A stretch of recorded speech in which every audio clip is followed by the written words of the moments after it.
Okay, good. Welcome to everyone. My name is Maitreyabandhu. It's always odd welcoming to people to classes that you don't go to. Cause you should really welcome me because I don't go to this class generally. I tend to teach on a Wednesday anyway. Welcome to the Monday class that I don't go to. I was invited just to crashed in on here. And welcome to all of those of you online, and presumably we're live now. Yeah, great. And welcome to anyone on. When I look up like that, I'm not looking at God. I'm looking at the camera. It's like a moment of revelation. There's actually a camera up on the wall, but it's rather high. Anyway, well, that was a joke. Welcome to those of you online now, and welcome to those of you watching this conversation later on. Come in, welcome. There's lots of places. Grab yourself a place, sit down. So I was asked to come and be in conversation with Satyadasa about his newly published book, The Sound of One Hand. A very beautiful looking book, very chunky. It's got a bit of substance. It's not too chunky, but it's got a bit of substance. So I was thinking that some of you are probably new to Buddhism. When I first came here, I was 25. It's not about me, but indulge me for a moment. When I first came here, I was 25. I was at art school with Damien Hirst and all those, Sarah Lucas and all those sort of people. I was the one that wasn't successful. I cycled here. I didn't know anything about Buddhism. I remember that the only thing I'd seen of Buddhism, there was a pamphlet called What is Buddhism? And the first page was, what do you need to be a Buddhist? Yeah? And they had a list of things you needed to be a Buddhist. The first one was celibate. So I just put that pamphlet down. And that was going to be the end of my Buddhist life. I was 25 after all, and the idea of the first thing you needed to do to be a Buddhist would be celibate was beyond imagination. Anyway, I cycled here on a Wednesday night. I didn't know what Buddhism was, but I had a very strong sense that as soon as I was taught here in the shrine room, I had a very strong sense that I was a Buddhist. And quite often nowadays, people ask me, what is Buddhism? For instance, it's quite common for people to say, is it a religion or a philosophy? Sometimes people will say, it's a way of life, but then, being a pickpocket is a way of life. That doesn't really tell you anything about Buddhism. So in a way, perhaps there's lots of books in our bookshop to read about Buddhism, but another approach to discovering what Buddhism is to find out what it looks like in someone's life, and not someone's life 2,500 years ago, not someone's life when they're a monk in Sri Lanka or Tibet or Ceylon or any of these places, a life that perhaps feels very distant from ours. But a life that's being lived now in London, in the moment in terrible times, but perhaps there are always terrible times, but it does feel particularly terrible at the moment with the war in Ukraine. I have a friend of mine I've been meeting him to talk to. His parents are still there, and it's unbelievably frightening, obviously. And there needs to be some kind of answer to that, doesn't there? Have you been struck by that awful sense of, I can't be living in a world where I'm going off to have a nice coffee at lunchtime and my friend is ringing in their parents who are having to camp out in the entranceway to their apartment because they can't be near any windows because they're going to be bombed, and that they've packed their car so they can drive to Poland. That we shouldn't be living in a world where that's happening to my friends, my friends' parents. It's at moments like that where divisions amongst us in humanity, and there's only us humans, there's nothing else, the divisions between us, the differences of world seems unbearable, doesn't it? So, what is Buddhism got to offer that? So what I thought we'd do tonight is, instead of talk about Buddhism from the abstract, because Buddhism is not abstract primarily, it's mainly Buddhism is something that people do. It's not... The word in Buddhism is gacchami, which means I go. In other words, I do something. In Buddhism, you go. You gacchami, you go. I go. Yeah, I go to practice. Yeah. In Christianity, it's el credo, I believe. In philosophy, it's el cogito, I think. In Buddhism, it's gacchami, I go. Yeah. So, what we're going to do tonight is explore the life of Satyadasa, who is gone for refuge, as it's classically called in Buddhism. He's practicing the Buddhist path, and he's been practicing it for how long now? 25 years. 25 years, something like that. Anyway, so let's talk to Satyadasa about his life. Yeah, so come and join us, Satyadasa.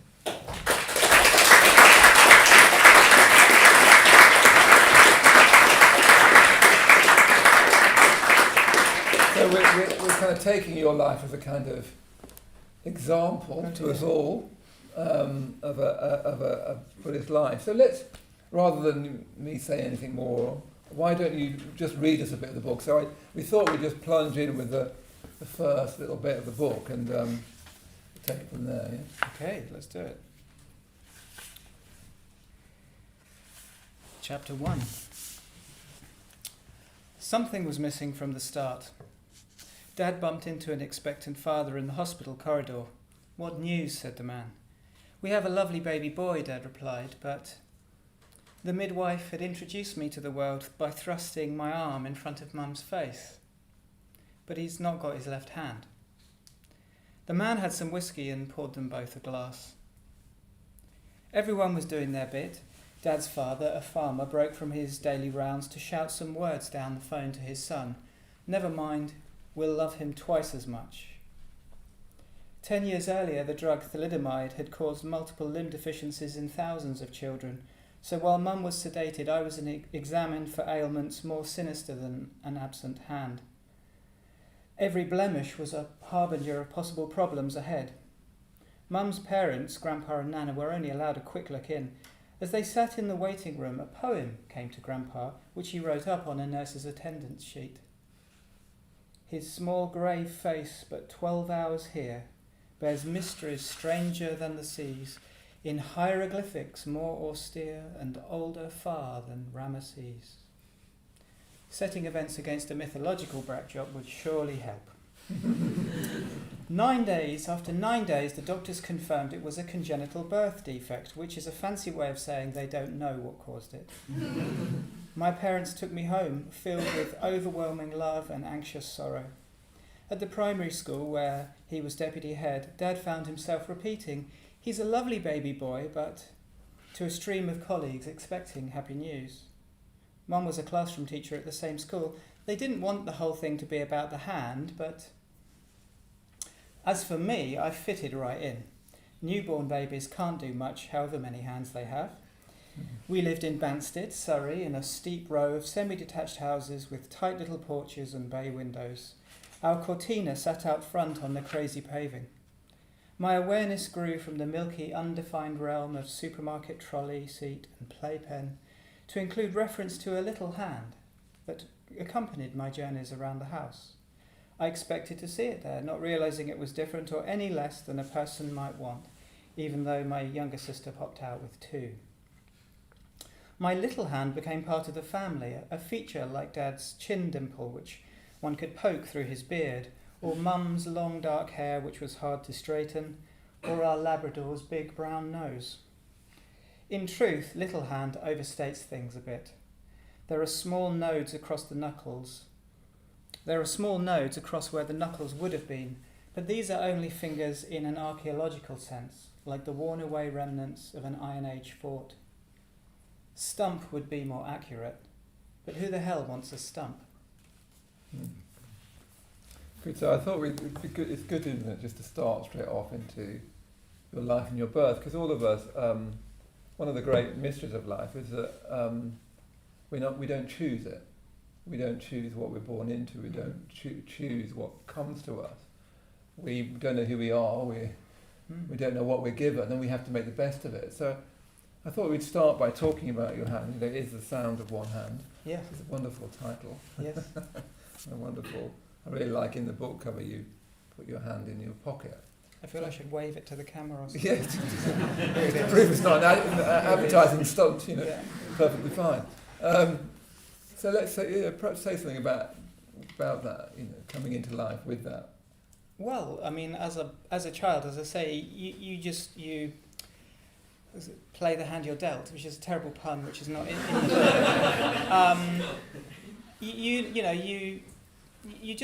You have what you have when you're born, and you're. So I felt quite fine, I think, for the first 8 years of my life. I learnt to do things. People gave me various adaptations to help me manoeuvre things onto my fork properly, and there was a lot of worry, I think, about how I would cope. And I think for my parents, it was a huge thing, obviously. When you have a baby, you immediately don't you're going to check it when it comes out for toes and fingers and all of that. So, and the thoughts that they would have been having, they in a way carried that consciousness of what will it be like for me, and that's what happens with disabilities for parents who have children with disabilities. It really affects the parents to begin with, and I was very happy little boy, but of course at a certain point it enters your mind that you are different, and this is a problem that isn't very fixable. It's not a problem. When I was about 8, I was subjected to sort of bullying, the kind of playground, quite unpleasant really for a couple of years. It was really quite hard, and I think my parents' attitude was that I was just the same as everybody else, or just a little boy, I'm fine. And I imbibed that attitude, and I think that was a very, very helpful attitude to have. But on the other hand, I was different, and it became more and more of a thing. Obviously, as you, it's more of a social problem having a very visible disability like that. Yeah, so as the years went by, it became more of a thing I wanted to sort of hide. I'd want to sort of tuck it behind my back if I was sitting, and I still do these things reflexively, and I have to sort of go like that and bring it back round, and I have all these sort of little mechanisms you do to sort of hide, which is really absurd because it's so obvious. You can't really hide. You go to parties when I was a teenager, and I'd sort of sit on the settee and sort of slip it slightly under a cushion or something, but you can't hide. And I think, growing up, there was a sense of myself. Nobody really talked to me about it. I mean, every now and then there'd be a kind of a practical question, getting older, how am I going to do this? But I got on pretty well at most things. Most things, you just adapt. You look a bit more awkward doing it. But nobody really talked to me, and I guess I didn't want to be spoken to about it, to be honest. I wanted it just to be, I'm fine, it's okay. As you say, it's not affecting me. Like, it's a condition that I was born with, but it shouldn't be affecting me because, we're all the same, aren't we, deep down underneath? We're all I'm just me and you're just you. And what does it matter whether you've got one hand or one ear or half a leg? It doesn't make any difference. But of course it does. It does make a difference. So yeah, I think as I got older, I had to start sort of recognising that more. I do think it's interesting that I remember when I first met you, and you have this moment when you go, okay, let's not talk about that. You somehow, how do you talk about it? That. I think people found it hard to talk to me about it because I didn't really want to be talked to about it. And it was never said exactly like that, but of course you obviously give off an atmosphere about things, and I very much didn't want, I didn't want to. I actually got a little bit of secret benefit and pleasure from having one hand, because I knew deep down that everybody thought I was extra good if I managed to do something. When I was a child, I managed to put up my tent at scout camp. The scout leaders would be, wow, that was fantastic. How did you do that? It's pretty easy, but I'll take the extra. I'll take the extra credit for it. So I kind of, in a way, I did feel a bit special. I think I developed a kind of a special consciousness around it. Wasn't it called your special hand?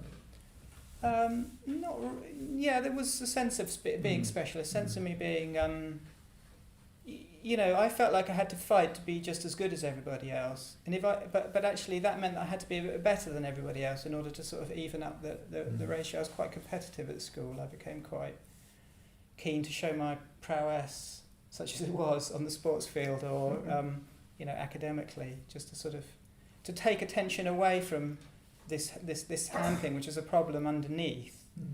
And gave me sort of insecurity. I definitely ended up trying to sort of solve it by... So you might have met me, I would have been presenting, I don't know, my clever side or something, and hoping that thing was not a big deal. I mean, the other thing is, we're going to gradually go through the book a bit, but... Because one of the things that I think you've got in the book is the meeting of your life. And remember that, your life obviously is very particular. Everyone's life is unique, it's particular. So what Buddhism is the meeting of the Buddha's Dharma with your particular life. It's not something abstracted from you or separate from you. But in your life, so what Buddhism becomes is what happens when your particular life meets the teaching of the Buddha, is one way of putting it at least. And what's the interaction, what happens out of that. But your life actually touches on the history of, unusually touches on the history of Buddhism, particularly through the figure of your grandfather. So I thought it'd be good to talk to us about your grandfather and how your grandfather embodies some of the history of Buddhism in the West. Yeah, well, my grandfather was born in just before the First World War, and he started to become interested in Eastern philosophies just after the Second World War. There was a publication by someone called Aldous Huxley who wrote a book called The Perennial Philosophy, and that was published in 1945. And it was a new idea then that maybe all religions or all spiritual teachings or faith were somehow all pointing in the same direction. And after the war, there was a strong urge towards universalism, universal values, and kind of freedom at last from church. Nation states just don't work. And my grandfather was part of that kind of excited thing that maybe we can open up and find teachings in Eastern philosophies or spiritualities from around the world that were then becoming available. So that was interesting, because that was before this Triratna. There was a whole a generation of people who were quite academic, very sincere, very sort of middle class, interested in esoterica and in the kind of rational philosophies of Buddhism, and he got right into that. And actually he met Bhante 10 years before I was born, and I didn't even know about that until I was a Mitra, and Bhante had actually visited his house. He invited Bhante to come and give a talk at his house. My mum met him, my uncle, and I didn't know anything about that meeting, and it was... Bizarrely, it was the house where I sort of grew up. Bhante had been there. Just to say that Bhante is the name that we give to our teacher and founder. Yes. So it was pretty amazing you got involved here and then found that your teacher had actually years before gone to your house. Yes, it was a bizarre discovery. I found sort of photos of him in the house where I grew up.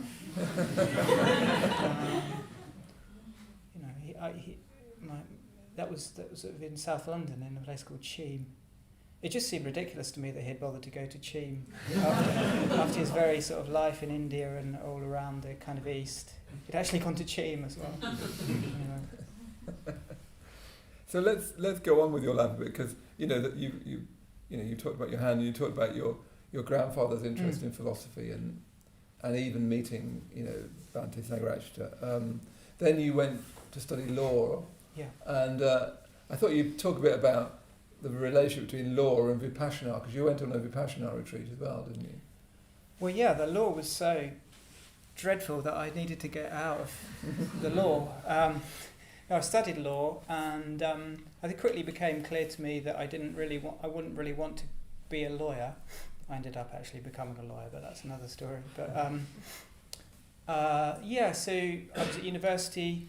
I didn't consider myself as searching for anything, but it's often the way, isn't it, when you have a friend who goes on something like a retreat. My friend went on a retreat. I was very impressed by the effect it had on him. My I was aware that my grandfather meditated. He taught meditation at a local college. He had actually the first person who sort of mentioned meditation to me. He said you should walk down the street and just label things when you see them. You know, like there's a tree, there's a curbstone, I was 15. That sounded crazy, but it's pretty crazy. But by the time I got to by the university, I went on this Vipassana retreat. I just thought, I'm going to give it a go. I'm going to see what I can do with this meditation. And Vipassana, for those of you who don't know, is free, basically, so it's quite good for students. And it's 10 days. It's very intense. So you're meditating for sort of 10 or 11 hours a day in chunks throughout the whole day. You get up at 4 a.m. You're celibate.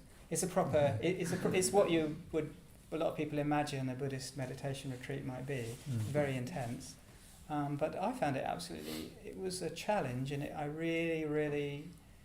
was a revelation that I could sit still and just this ordinary thing of paying attention to the changing sensations of the breath and the body. I mean, in all my education, I was educated up to Oxford law degree, amazingly privileged education, but nobody had ever told me what to do with my attention and my mind. And this Burmese monk said, do this. So I did that for 10 days. And that was phenomenal. Phenomenal in what way? What were the results of that for you? I think it matured me. It brought on a certain development. I mean, a lot of the time we can talk about Buddhism as though it's an abstract thing, as you were saying, but it also it helps you just mature as an ordinary human being. It's life. It can assist that process. So for me, I realised that I had a kind of cynical persona. I was, I was defensive, if you like, a bit quick, a bit kind of, and there was a kind of a defensiveness, I think, around me that I noticed, and it just made me able to notice what was happening in my mind and not to respond, not to just react, because in this practice you really have to not react because you are in pain quite a lot of the time, to be honest, sitting for that long. I don't necessarily recommend it, but it's the ability to sort of just be aware of thoughts, feelings, sensations as they shift, and somehow it just opened me up. It kind of had this effect of making me drop a certain level of cynicism and hardness, like a hard little shell. I just remember feeling that I was a bit walled in myself, a little bit glassed in. Not terribly unhappy, really, but glassed in, I would say. Mm-hmm. It just broke through that. I thought, I can just be aware of other people being aware of me, and that would have included, my disability, of course. Although, that was a bit later. Yeah, does that make sense? Yeah. Good. Yeah. I mean, one of the good things about this book is that I'm in it. Yes. I mean, I'll read the section. I described at one moment as chisel-jawed, which I love. Yanavarcha's in it as well, and his ears are quite carefully described, but those of you who know Yanavarcha. So, anyway, it's very nice. It's a very weird experience reading a novel, not novel, a memoir where you suddenly, your names and you're being described. Anyway, so yeah, I thought you might say, as I said, one of the interesting things about this, it's not just a sort of memoir of your life, it's also a memoir of Buddhism meeting your life. Yeah. So it'd be good to hear about a bit how you got from that Vipassana retreat, which is not a Triratna retreat, yes, to coming along to the London Buddhist Centre. Good to hear a bit about that journey, because some people here and some who are watching will be perhaps even thinking about that journey of how to get involved and what does that mean, what does that look like. Yeah.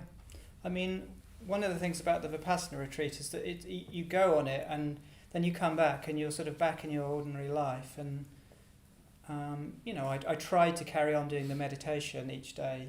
I didn't even manage once to do it the amount of time that they said you should, like 2 hours a day. But I kept meditating, but there wasn't really a community, there wasn't really what we would call a sangha to get involved with in that particular tradition. And I wasn't thinking in terms of a sangha really at that time, so I was just doing my meditation. I came to London. I felt frankly depressed about all the prospects of work that were before me.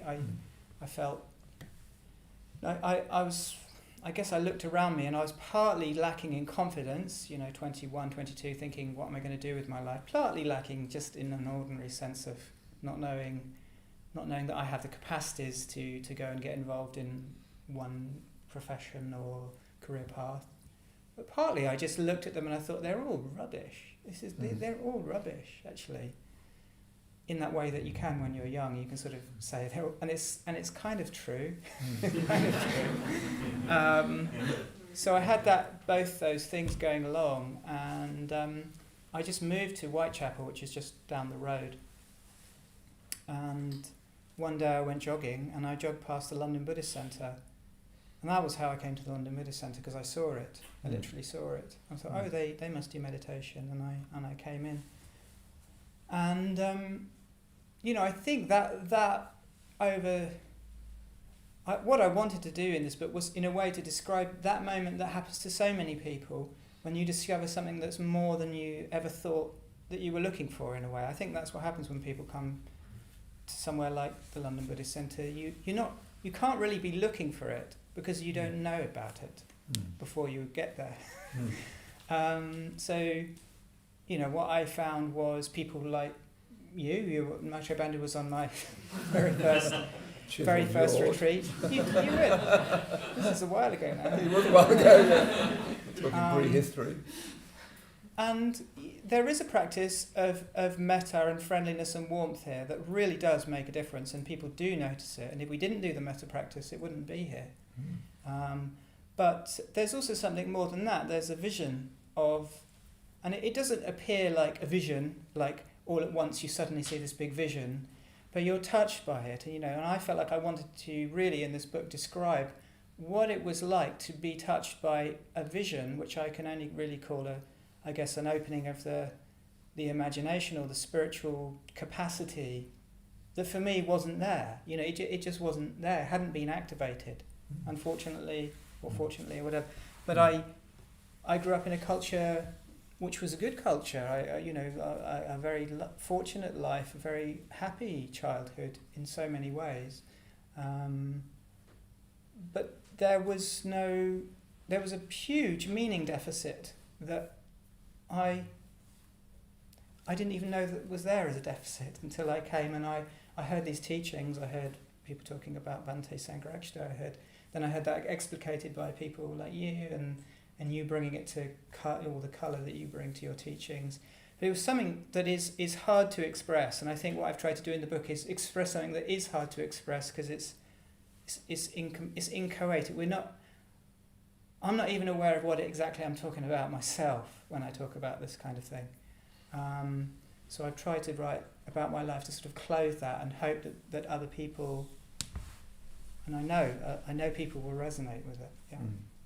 And you write really beautifully about I think it was the first summer retreat, was it? I can't remember. It was at Sidford, where we used to have our big retreats, and an experience you have there. And was that your first retreat? I think you were. That was my first retreat after the Vipassana retreat. And on that retreat, as so often happens, I don't know whether you've all been on retreats, but go on retreat, because the first couple of retreats that you do, the first few, you can really have big experiences, and it often happens that way. And I won't go into tedious detail about the experience I had. It's not anything anyone wants to hear particularly. But there was a moment of feeling just really this much different kind of mind. I felt really deeply okay, deeply connected to others in a way that was, I had never experienced it before, and it changed my, this is going to sound a bit sort of highfalutin, but in a way it changed my whole sense of what life was. My whole sense of what the possibilities of life are, what the cosmos is, even what human life is actually. I'm not to say that I got to the bottom of that question, and I still feel like I'm just scraping away at that question of what is all this. But that definitely opened my mind to a sense of, because this state, which we call dhyana or whatever you want to call it, this state, it betokened a different kind of world to the world that I had imagined. So it was a big experience, and I felt suddenly the world had become technicolor, in a little school in Oxfordshire. I remember you on that. Yeah. You suggested that I might be a Buddhist. You had this. Is that? Yes, you did. I don't do that to everybody. I was sort of saying, I agree with everything you say. I agree with all the segregation. Maybe you're a Buddhist. And I was very resistant to that idea, actually. I still am slightly. Then, the other thing, of course, is that, let's talk a bit about you moving in. Because you moved into the community upstairs. Yeah. And you met Bhante Sangharakshita, the founder of the movement, who's been dead now for 3-4 years, something like that. Something like that. So let's say a bit about moving in. How did we get there, and then Bhante, then we'll go on from there. Well, again, it was you actually. I think you're. I think I'm not just drawing attention. I wanted to. So by that time I'd trained as a journalist, and I felt like I was again saying I don't want to be a journalist. I felt really bad for saying it, and again I did go on to practice journalism, but. I wanted to just act on the basis of what I had discovered. It seemed silly not to, and there was an opportunity here to move in with some people who were also practicing Buddhists. And I was 23. This was 1997 or 1998, I think. And it just seemed like I was invited to. Well, I was invited to move in, and that was what I did. A lot of people when you move into community, you think, oh, this would just be for a while. It won't be for too long, I'll just try it out. But it was 6 years I was living there, for the rest of my 20s. What to say about all that? I mean, Sangharakshita wasn't living here then. He'd just moved away to Birmingham. But he used to come occasionally to dinner. Or he used to come and stay in the centre, and he would come to dinner. So you would get to meet him sometimes. But I don't know what we want to say. Let's say about when you first met Bhante, I think. Which one? When was my first meeting with him? What did you make of him? Because people often sort of talk about gurus and so on. And what does a spiritual teacher of that stature look like now, and how did he seem to you? Of course, it was a huge thing in my mind to meet him. We were all quite nervous. He was coming to dinner at our community. There was 10 men living upstairs, and Bhante was coming. So we were all on best behaviour. We sat around. We were very polite. We didn't. Usually, there's just lots of banter and talk about things. I remember one. We in the Buddhist community we did have a TV, and occasionally we'd watch the football on it. Okay, but we didn't talk about watching the football when Bhante came around. We were nervous actually. We were all quite nervous, and he was very good at just being, putting us at our ease as well as he could. He was quite. He was quite an old man, dressed in sort of quite boring clothes. He didn't he just had this very stately, sort of mindful way of speaking, of eating, of being. But it was a big deal to see Bhante, and it's hard to sort of describe that, because it's something that comes from a sense of who he is. And of course, that's different for different people. A lot of people have different perspectives on a person, obviously. But certainly at that time, I felt like I was, in the presence of someone who had, really committed his life to bringing the Dharma to the West, and that I felt that was an incredibly important and amazing endeavour that he had kind of laid out. Somehow he had the sort of imagination to bring that to so many people. So it was huge, because we were just watching his every move. It was a bit, in a way, it was a bit silly, but we sort of then sort of interpreting things that he said afterwards. Didn't he was saying to you something about, because you were being a court reporter at that time, weren't you? Oh yes. So about a striking little story. Yeah. I mean, it's all in the book, but it's good to hear a bit now. But. Yeah, I was a court reporter. I decided to blend law with journalism, so I went to I was a court reporter at this time, so I do my morning meditations here, having this great sort of, metta and mindfulness, and then an hour later I'd be in the Central Criminal Court listening to these quite horrific cases at the Old Bailey. Not good for your mental states, as they say, but that was what I was doing for about a year, and I went to an inquest one day. It was a very sad case of a boy who had fallen out of a window after drinking some of his parents' alcohol and died. And it was a very small piece, but it was my first piece in the Daily Telegraph. It was my first piece in any national newspaper, actually. And it was the next day Bhante came to dinner and he said, "What do you do?" And I said, "Well, I'm a journalist." And he said, well, and somebody said, "Oh, he's just got his first scoop in the Daily Telegraph." And I told him the story, and he said, "Ah, yes, I read that." I have to say, I did wonder why his parents didn't put a lock on the cabinet, the drinks cabinet. And I was amazed. I mean, first of all, I was amazed that he read the Daily Telegraph, but he did read the Daily Telegraph. That was his poison of choice or whatever. He had read to the page the obscure little article that I had written, and he had remembered it, and he was quite right that issue did come up, but that wasn't in the print. But I was flabbergasted, and very proud that he'd been reading something that I'd written. Well, in the book you were saying, you'd been reading him one day, and the next day he'd been reading you. That's right, yes, because I was trying to impress my community fellows, and they were very impressed by that. And then tell us a little bit more about how, what does getting more involved in the Buddhist tradition sort of look like, or what did it look like for you? I mean, it's different for everyone, but how does it look like for you? My preceptor, the person who ordained me, he said that, at one point he had to remind me that being involved in the Sangha, as we call it, it's not like a polite meditation society. It seemed to me like I was going to get involved in my community, and things were just going to get better. Things were just I would slowly cultivate all these wonderful qualities that we talk about sort of ad nauseum in some ways. But sort of I was going to cultivate them, and I would get more, more mindful, more aware, more spiritual, I didn't like any of those words, but I guess I had an image of that happening. But it didn't really work out like that. It didn't really happen in that way. It was wonderful living in a community and practicing around the London Buddhist Centre. It was really a wonderful thing to do.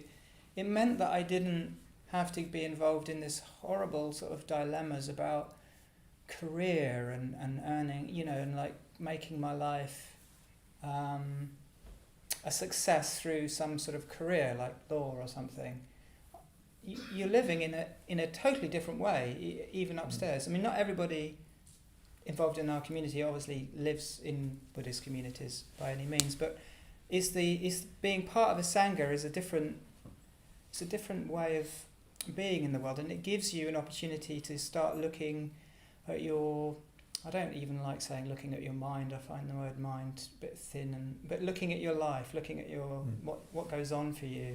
And there's lots of other people around, and they can start feeding back things to you, which again Maitreyabandhu is very good at. So I started to deepen, get a deeper sense of what I was, and the habits of mind that I have became more and more sharply obvious. So it got quite difficult at one point.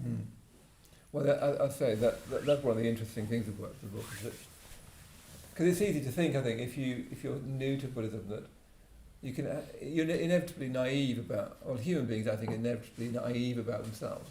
You think that what you're going to do is you're going to go from nice to nicer to nicest in between. And it wasn't like that for me, and in your book it's definitely not like that for you. No. What awareness does is it confront, what meditation, what mindfulness really do is that they confront you with yourself, with what's really going on, If you want to escape things, I'd suggest Spider-Man over Buddhism. Buddhism is about confronting you with the issues of your life. As I said at the start, it's a meeting between the universal principles of the Buddha's teaching and your actual life. And it shows up the issues in your actual life, and it shows up where they don't meet the universal principles of life, you could say, of the Dharma. That's exactly the kind of thing you'd say to me, and I would resist like crazy. Yeah, it's true.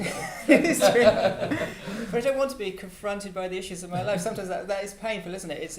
It's one, like, I remember there being a sense that I just couldn't change my life. I was just kind of, I always felt like other people, like you and others and around me, were more sort of, they were proper Buddhists, or sometimes I thought they were just faking it as well, they were just, kidding themselves. But that was my defence mechanisms going on. But, I found it hard to sort of identify with these, I'd ask for ordination, so, there was an inquiry. What does that just say a little bit about what that means? So that means, we're ordained if we wear these, but behind that means that you're sort of effectively committing yourself to practicing over the long haul, over your life until you die. And of course, no one can do that perfectly, far from it. But you're really saying that I'm committed to doing this, and this is the context in which I want to express this in my life. So that was happening, but I kind of didn't want to do it, I have to say. There was a big part of me that was just purely in a conflict, that I didn't want to do this. I was 24, 25, and all the other conditionings in my life, all the other things that I'd been grown up to do, like succeed in a legal career, which is a perfectly fine thing to do, or frankly have a lot more romantic engagements and family and things which again, absolutely, those are the things that I wanted to do. It seemed to be that I couldn't do that and practice Buddhism. So this was partly an imagined conflict, but it was a real sense of, I've been shown this wonderful thing, but I'm 25 and I didn't kind of want to do it, and in that was quite a painful place to be in.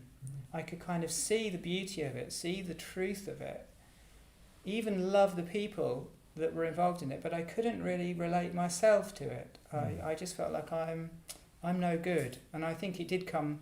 I really resisted for ages the idea that this had anything to do with my hand or my disability, but that was definitely in the mix of it all. And things did come to something of a crisis, didn't they? Yes. So perhaps tell us about. Yeah, it's important to see that as well. The book's very candid about. Yeah. About that. I mean, there was a whole big thing going on in the what we call Triratna, the Buddhist community. There was a lot of people were experiencing around early 2000s a kind of a loss of confidence, both in Bhante Sangharakshita, the teacher, for various reasons which I won't go into now, but they're explored in the book, and a loss of confidence in us as a community, and I was affected by that as well. And in the end, it's very hard to leave a Buddhist community or leave any community where you feel like that you're strongly, almost like very identified with that being part of your life, and of course you've identified it with this tremendously important thing that we call Buddhism or the Dharma. You've identified it with the deepest meaning. You've invested it with the deepest meaning that you can imagine, and yet it's somehow not working. It's not. You're sort of locked in a conflict, and I felt like I had to act. So after 6 years, I left the community and I put down the ordination trail, and I didn't cut off from everything and people, but I just felt like I had to get away from it and go and live. Just do something different. Actually, I became a lawyer. I became a lawyer after all those years, did the one thing that I vowed I would never do. So when you say it's difficult to leave, it'd be good to get more of a sense of that, because Presumably that's not because people are trying to stop you. Oh no, no. I don't remember anyone sort of... Far from it. I mean, many people, yourself, Jnanavach, would be saying, if you want to go and earn more money, if you need to go and do things, go and do them. You don't have to work here. I was working here as well. My whole life was here. Yeah, I mean, very encouraging. And it was a particular order member who was here last week, actually, Padmavajra, who in the end said to me, listen, you've got to think the unthinkable in your life. That's a wonderful phrase. If you're ever stuck in your life, it's probably because there's something you're not allowing yourself to think. And it just struck me, and I thought, I don't have to do this then. I need to stop doing this. And I never really disavowed Buddhism. It didn't really go to that level, but it was, maybe I need to establish myself. And it's hard to leave because you have friends, you have connections. I've known many people who've left this community over the years, mostly with goodwill and good wishes, and from both sides. Sometimes it ends quite painfully and it's quite sort of difficult. But it's important. I didn't leave the community, but I left, sort of cut off a bit from what I was doing. And you became a lawyer, and then you went travelling, didn't you? Yeah. I haven't had a very successful career because I just became a lawyer, and I thought, no, really, I really didn't want to do that. I was right the first time around. It's this whole thing about practicing in life. I did want to earn more money. It was good actually having more money. It was good being able to take taxis to places. I've been working for a pittance for all of my 20s. And I enjoyed certain aspects of it and learning about, but it was just really quite stressful being a city lawyer after having lived and worked in a Buddhist community for 10 years. I'm surprised they let me in. I had to really persuade them to let me in. And so it was very... I just found it very difficult to have any sense of just not being wound up and stressed by being a lawyer. Some people are very good at it, and it might be that some people have a natural fit with that. For me, it played right into this fear about being right that I've always had. I must be right. Lawyers are just like, you have to be right about everything. They get very, very upset because often there's a lot of money riding on being right. And it was a very mental world, so you're sort of all the time up in your head. I found that very painful. So I quit that and then went travelling. Yes, I went travelling with a good friend and with my wife. She wasn't my wife then, but we went travelling by train. We decided to get a train all the way to Thailand from Bethnal Green. And we did. Not the same train.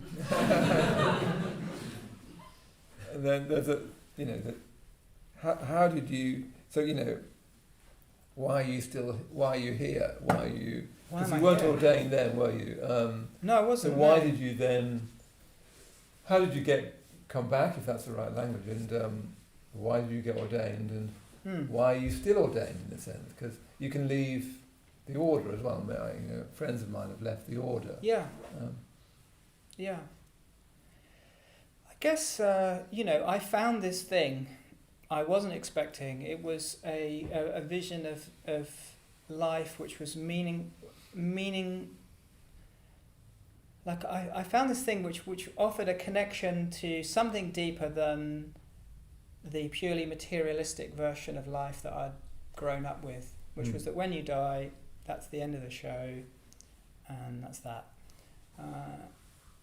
Offered a vision of that really rooted me into a spiritual connection to life. I really don't like the word spiritual, but I haven't got a better one at my. I've never really found one. It just indicates that in the universe there is more to it than this small life. There is some greater life, our job is to. Well, I felt that my task was to sort of honour that and to sort of live out just the tiny beginnings of that instinct that I had found. And I feel like all my Dharma practice, if it's given me any one thing, it's given me a way of confronting that cultural kind of nihilistic materialism. It's given me a sense of life being a bit more than, much more than I think it is. And so there's that, and kind of remarkably, there was a group of people who are trying to live that vision out. I had been born in a family that Maitreyabandhu had had some connection to. My grandfather had some connection to that. And I just had this connection. And, I can think, well, theoretically, what am I going to do with my life? Am I going to go and join another Buddhist group? Or am I going to go and do something else? But actually, I was doing this. And I think at a certain point, I just let go of worrying about not having it all fixed out, not having all the bits of my life tied together. They could all just be there. And here I am. I can commit myself to this small but wonderful and strange little thing that is Triratna. And I've always seen beyond the politics of the Buddhist community, or I've always had that connection that I think Sangharakshita opened up for me, that connection to what is beyond. It's not captured by the London Buddhist Centre or a particular set of teachings. So, I resolved it in a way by not resolving my conflicts and doubts. It was this endless sort of round of doubts that I had about it. And in the end, I just got a bit. They lay out everything on the table. This is what it is. You don't have to fight it all the time. And I gradually patched together some of my friendships, and in the book we detail how we fell out, to be honest. Hard to believe. It took a while to sort of repair those relationships and to build back a certain sense of trust. Because I had, at a certain point I'd sort of been a bit unpleasant, Not how, had I? You can tell me now. I can't remember now. You always seem very pleasant to me. I can't remember now.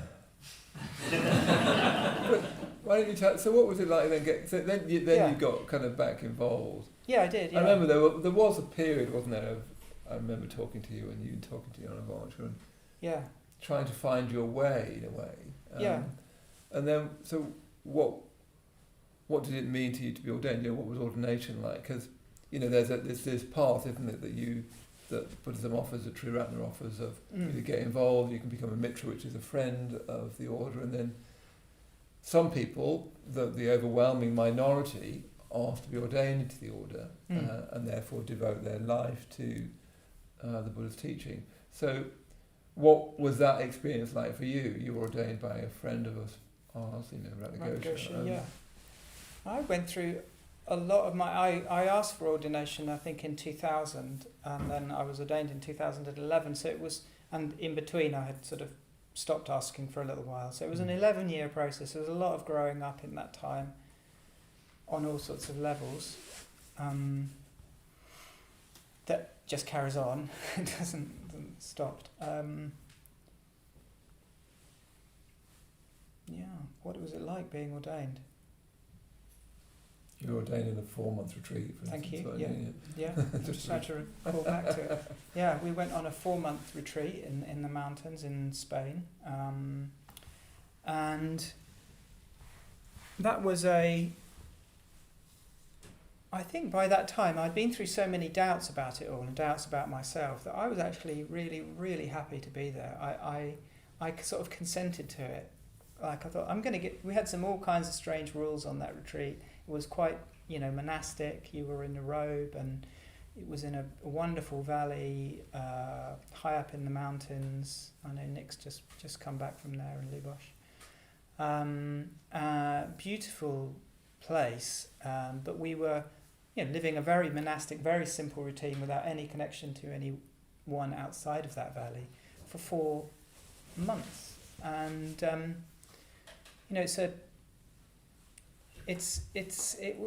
my experience of it was just, you get given a name halfway through, which is quite a big deal. You get given a new name in this ceremony with your private preceptor. My private preceptor was Ratnagosha. He gave me this new name, and I immediately felt it went straight into me. It actually flew straight into me and out the other side. so I temporarily forgot what it was. But it went right through me, and I sort of, I love this new name. I was David before, which was a name I also liked, but suddenly I was at Satyadasa, I was an S, and we had a lot of time to get used to as having a very strange and wonderful experience to be given a new name, and nerve-wracking. But that in a way, I remember my Ratnagosha saying to me, this experience, as important as it is just in a way a beginning of another experience, and it's not like you go on retreat and you're enlightened and that's it and you come home or something. It was a wonderful experience of being able to just live simply day after day. Wonderful experience of seeing the seasons change. Just watching the same bushes outside your hut every day through all spring and all summer. Very wonderful experience. Yeah. So that we better start to draw this to a close, but I thought I'd like to just sort of finish in a way by, this has been a real labour of love, this novel. I remember reading earlier drafts ages ago, Yes. And I know how much you've worked on it. This isn't a memoir you've dashed off on, it's been a labour of love, and it really shows, when you read it, it shows it's a labour of love. It's one of the things that we should have really put somewhere on the cover is that it's actually very funny as well. And sometimes people are a bit surprised that there are jokes in Buddhism. People expect Buddhists to be totally sort of over earnest, and unfortunately quite a lot of them are. Anyway,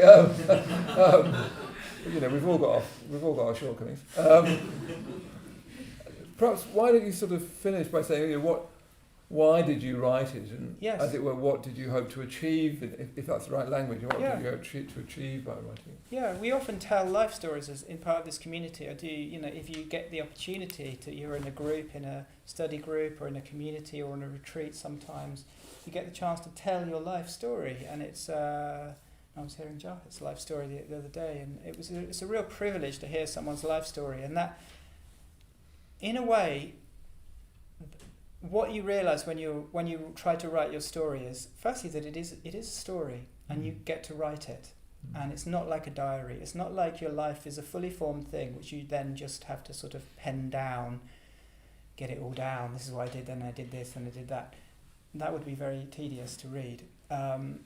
The practice of thinking about your life, reflecting on your life, however you do it in a life story or if it's just in your journal, it's an incredibly precious thing to do, because we are telling stories all the time, and in a way I just wanted to tell the story. I felt like there was something, I instinctively felt there's something important. Perhaps I had the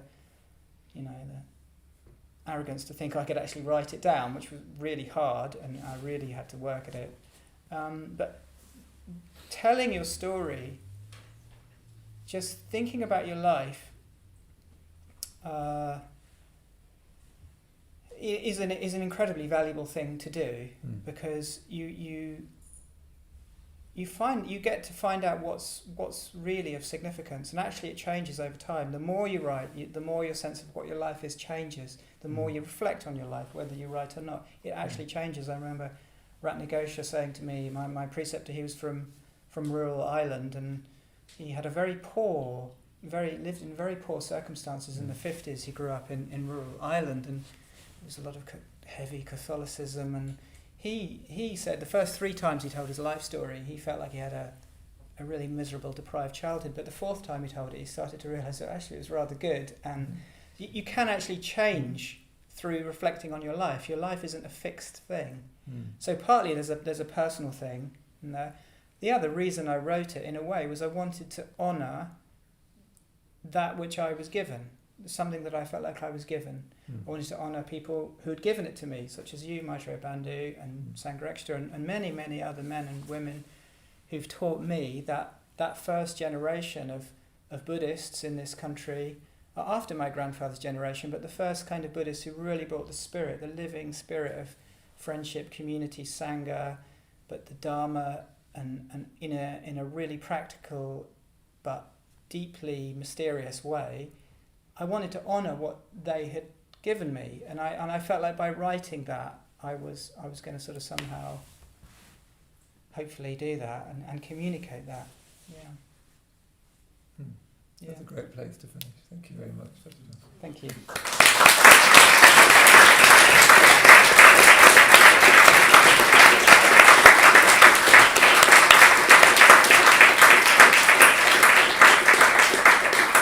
So, of course, do buy the book.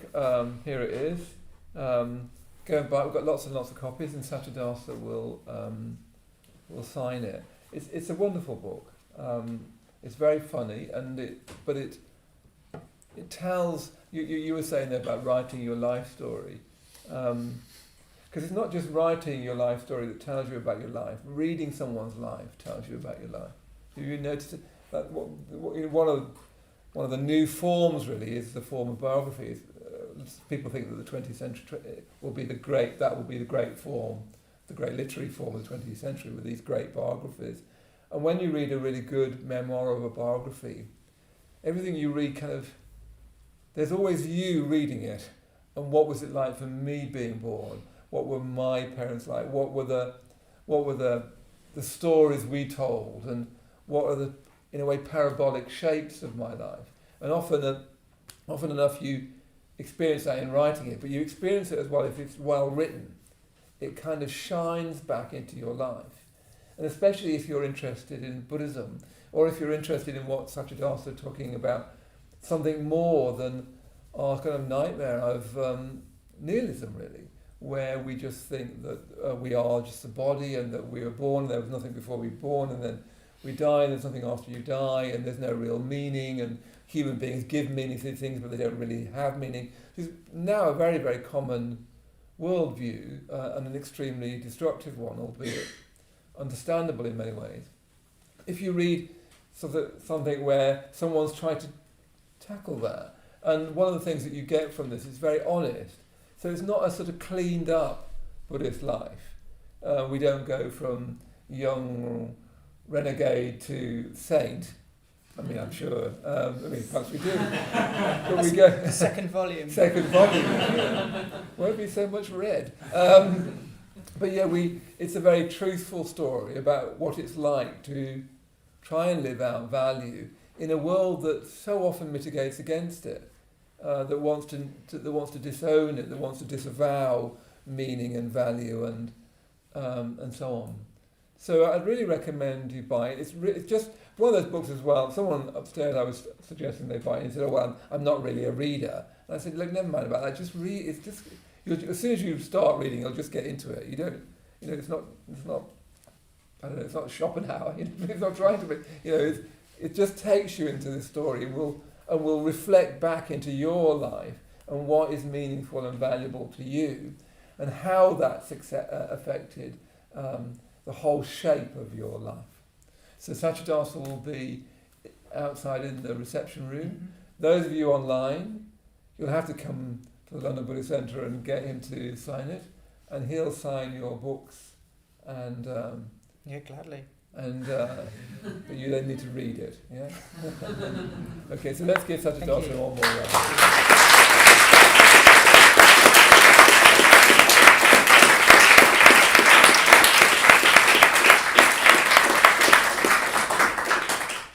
Okay, the bookshop is open now. Thank you very much, everyone. Thank you.